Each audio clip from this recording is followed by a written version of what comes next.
Good morning, traders, and this is your Forex Day trade setups for today. So what a day it was yesterday. Pretty much everything that I was expecting to happen didn't happen, so it's one of those days. And let's just start off with Euro USD. So we had the break through this channel. We had this bit of a range bar here. I was anticipating a little bit more of the dollar weakness, but we got a bit of dollar strength instead, and basically this bar was almost a retest of the channel, and we moved the downside. So if we come to the hour,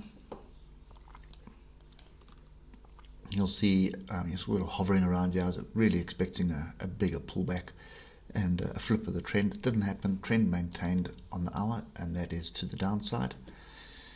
Yeah, I'm not entirely convinced of what we see at the moment. So to me, I think we're still in this massive range, and that's kind of where we are at the moment. So I think I'm just going to stay out of it for today. We'll pick it up on Monday, see what happens then. But I think until the elections have actually passed, this is the volatility that we're stuck with. Pretty much no direction, just trending in this range. So in hindsight, with that view, we should probably be seeing what happens at the bottom of the range. But trend is down at the moment, so you'd want to be shorting off this trend line or off a retest. So the most logical retest is going to be on that area there of 117.379. But I'd be looking to take profit at 116.866. Okay, but I'm not entirely convinced of that. So money in pocket, I think. US dollar, Japanese yen, similar scenario. We were holding the bottom of the channel, and then we broke through, and we've got a retest of the break. So that is looking like we're going to be looking for shorts as well. So that would have been a great entry for a short. You'd be able to lock that profit in now. But I think what's transpiring here, if I can just get this to the middle quickly, is we have another trend line here that we're busy breaking through at the moment. So yeah, I think you'd be waiting to see a little bit of a pullback, and then by the looks of things, some more downside coming. So and that one, I mean, that is dollar weakness. But Euro USD, we'd need the euro to move up for dollar weakness. So we've got two different dollar instruments, two different directions, pretty much classified as confusion. So I'm staying out of that as well. British Pound USD, we bottom of the range at the moment. Nothing really transpired. We were looking for a break above this area here of 130. We got rejected off it again. I mean, that 130 is a pretty strong area. And as I said yesterday, there's the range. You're looking for a break of that range to the upside or the downside to get your trade going. And you can see we broke down. Nice rejection bar there as well. And then moved the downside. So that was a pretty decent trade. I think you're probably going to find some kind of a bounce in this area.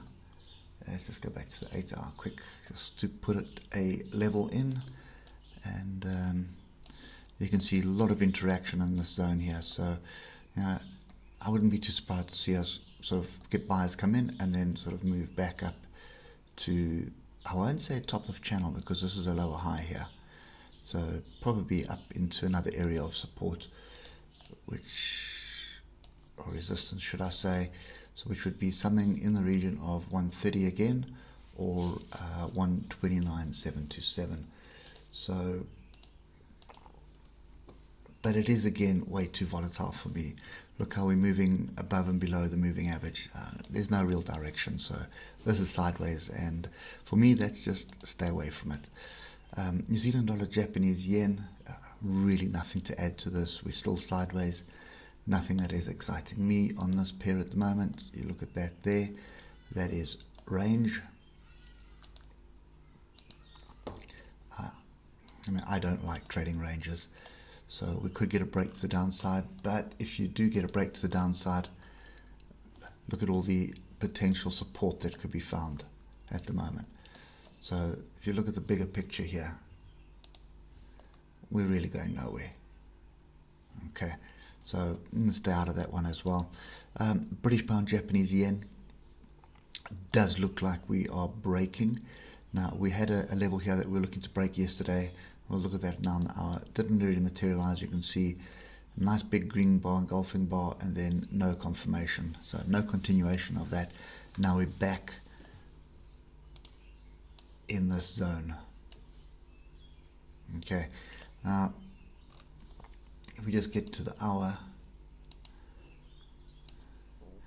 you'll see same scenario there. We had a nice strong move up. We're looking to break above these fractals here for a continuation at the top of the channel. That didn't materialize. Instead, we broke the downside and we moved back to the down bottom end of the channel, and now we've drifted lower.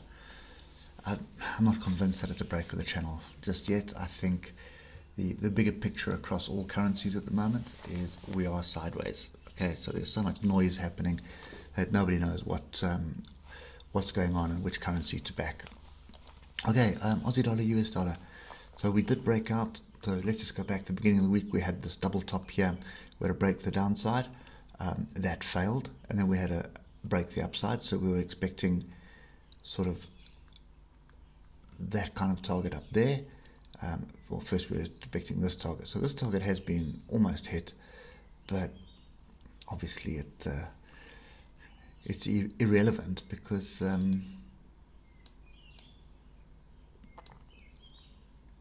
we faked out on both sides. So we faked out the downside, faked out the upside, and now we're down in this area of support down there. See, these are the inside tails here. So I'm not entirely convinced that we have a direction here either, although that was a fairly decent move to the downside there. I would expect us to come and test the apex of the triangle, which basically means if I take one of these levels here, something in that area there of 0.72 flat, I think is probably the area that I would expect. I don't expect us to fall much further than where we are now. You look to the left, look at all the congestion. If I just tidy that up, you'll see, look at all this congestion here. Okay, and there's a massive area of support further down here as well. So I think at the moment for me, currencies will stay far away from them for now. This is the only one that really is still interesting me, which is the British pound, Aussie dollar. So we got the break above this level, and we've come back, and it looks like we're finding support at the level. So for that to happen, we should, if this support holds, we should be looking at the measured move here of 184. And remember, that measured move is basically this double bottom. Okay, so if we move across to the hour, what we're looking for today is some form of bullish price action on this level, and it does look like it's happening at the moment with these two little pin bars. What I would basically be doing with this pair is look for the London breakout strategy. Now I'm going to have to just tidy the chart up for you quick. So what you're going to find is from the open, and where is the open?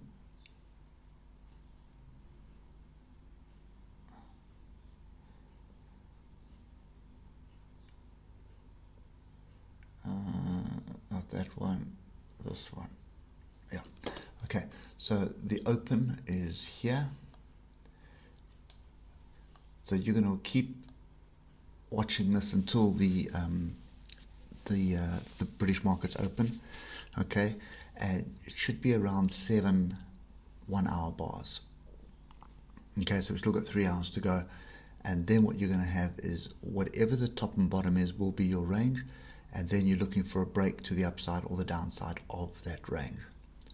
Okay, and it should travel in the height of the range. Okay, hope you're with me. So if that was the range there and we broke to the upside, we're looking for a move like that. And if it was a break to the downside, we're looking for a move like that. Okay, so that's kind of what you're looking for. And if you look at price action at the moment, is bearish and bullish price action for me at the moment. So that's why I'm saying it's probably going to be a good strategy for the London breakout. And the validation of the breakout can be something as little as a 5 or a 6 minute close above the range, and that would give you the range height or to the upside or the range height to the downside. Okay, so that's probably the only one that I'd be looking at the moment. And the other thing about it is it's fairly high risk to high reward. So smallish position, you pretty much guaranteed that the range will be hit. It normally happens, well, let's say probably about 75% of the time. So that's just something to watch on this pair. Okay, there was some good data on the Aussie dollar as well, which is why we had this. There was good data on Aussie dollar, but then there's also some noise on the British pound. So take your pick, I suppose.